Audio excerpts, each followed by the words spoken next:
a chain of events with devastating and irreversible consequences for the troubled young woman. The path they chose, driven by love and desperation, would lead to a tragic and heart-wrenching conclusion. As Annaliese's condition deteriorated, her behavior became increasingly erratic and disturbing, leaving her loved ones in a state of constant worry and confusion. A stark contrast to her previously devout and gentle nature, which had always been a source of comfort and inspiration to those around her. She began experiencing auditory hallucinations, hearing voices that whispered insidious suggestions, urging her towards self-destruction. These voices were relentless, never giving her a moment of peace. These voices, she claimed, belonged to demonic entities that had taken up residence within her tormented soul. Entities that seemed to grow stronger with each passing day. Annaliese's once unwavering faith seemed to crumble before her family's eyes, leaving them feeling helpless and desperate for answers. She developed an intense aversion to religious objects, recoiling in fear from crucifixes and holy water, symbols that had once brought her comfort and solace. This aversion only deepened the family's concern. Her once fervent prayers were replaced by guttural growls and blasphemous utterances, her words sending chills down the spines of those who witnessed her torment. It was as if she had become a different person entirely. Her physical health deteriorated in tandem with her mental state, leaving her a shadow of her former self.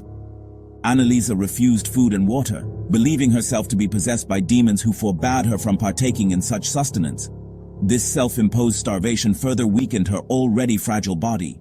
She would lash out violently, her once gentle touch replaced by an alarming strength that belied her frail frame. Her family struggled to understand the source of this newfound aggression.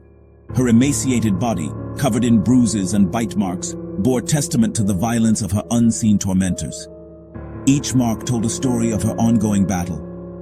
Annaliese's family, their hearts breaking at the sight of their daughter's suffering, clung desperately to the belief that she was possessed, their faith offering the only explanation they could comprehend for her terrifying transformation.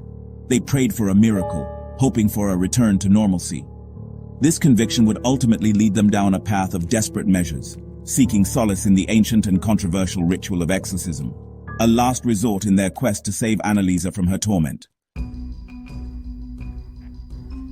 In 1975, after years of witnessing Annalisa's harrowing decline and convinced that conventional medicine had failed their daughter, the Michel family turned to the Catholic Church for help.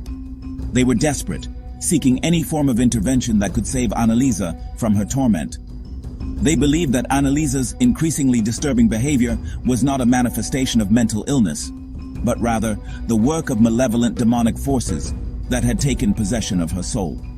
The family's conviction grew stronger with each passing day as they witnessed her suffering intensify. Their pleas for help were answered by Father Arnold Renz and Pastor Ernst Alt, two priests who shared the family's belief in Annalisa's demonic possession. They were determined to do everything in their power to save her. With the blessing of the local bishop, they embarked on a series of intense exorcism rituals, hoping to free Annalisa from the clutches of the evil entities they believed tormented her.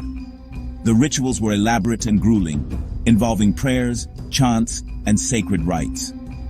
Over the course of 10 grueling months, Annalisa endured 67 exorcism sessions, each one a harrowing ordeal that pushed her fragile body and mind to their absolute limits.